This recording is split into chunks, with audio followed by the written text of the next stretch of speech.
ഏറ്റെടുത്ത് ചെയ്യണോ വേണ്ടേ? ശബ്ദം വരുന്നില്ലല്ലോ. ഏറ്റെടുത്ത് ചെയ്യണോ വേണ്ടേ?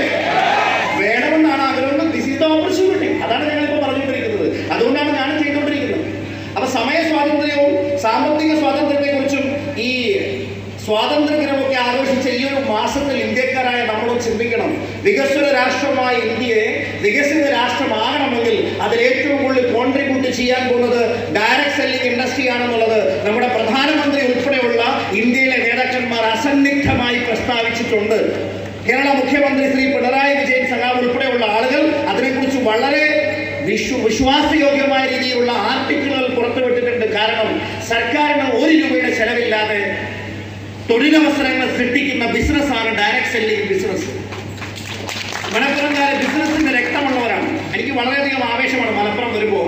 കാരണം മലപ്പുറത്ത് വരുമ്പോൾ ഒരു പ്രത്യേകത, ഇവിടെയുള്ള ആൾക്കാർ ആതിഥ്യ മര്യാദ ഉള്ളവരാണ് എന്നുള്ള കാര്യത്തിൽ സംശയമൊന്നുമില്ല. പക്ഷെ ലോകത്തിന്റെ ഏത് ഭാഗത്ത് പോയാലും മലപ്പുറത്തുള്ളവരെ കാണാൻ പറ്റും. എന്താ പറയുക? കാരണം അവർക്ക് വലിയ സ്വപ്നങ്ങളുണ്ട്. ആ സ്വപ്നങ്ങൾ നേടാൻ വേണ്ടി സ്വന്തം നാടും വീടും പോലും വിടാൻ തയ്യാറായിട്ടുള്ളവരാണ് മലപ്പുറത്തുള്ള ആളുകൾ. അങ്ങനെയുള്ള എത്രയോ ആളുകൾ നിങ്ങളറിയും. നിങ്ങളും എത്രയോ ആളുകൾ അങ്ങനെ പോയിട്ടുണ്ടാകും. ഒന്ന് ചിന്തിച്ചു നോക്കുക. ഈ അവസരങ്ങളൊക്കെ തേടി പലതും സാക്രിഫൈസ് ചെയ്തിട്ടുണ്ടെങ്കിൽ അങ്ങനെ പോയവരെ പോലും ഈ ബിസിനസ് ചെയ്യാൻ വേണ്ടി നമുക്ക് നാട്ടിലേക്ക് വരാൻ പോകുന്ന ദിവസം ദൂരത്തല്ല. കാരണം അത്രയും മാറ്റങ്ങളാണ് ഇന്നിവിടെ ഞങ്ങളുടെ ലീഡേഴ്സ് ഉണ്ടാക്കിക്കൊണ്ടിരിക്കുന്നത്, നാളെ ഉണ്ടാക്കാൻ പോകുന്നു. അപ്പൊ ഈ ഒരു സമയത്ത് നിങ്ങൾ വിജയിക്കണമെന്ന് ആത്മാർത്ഥമായി ആഗ്രഹിക്കുന്നുണ്ടോ? ഉണ്ടെങ്കിൽ I am very happy to tell you എന്താണ് ഈ ബിസിനസിന്റെ പോസിബിലിറ്റി. Very simple. 3 കാരണങ്ങൾ പറയാം.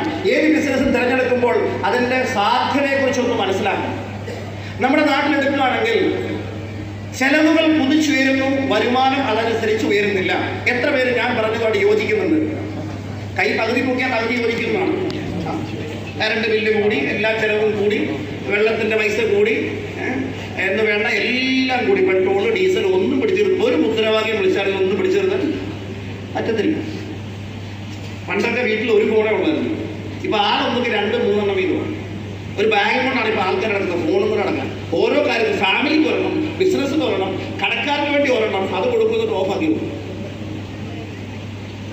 ഒന്ന് ആലോചിച്ച് നോക്ക്, എന്ത് ചെലവാണ്.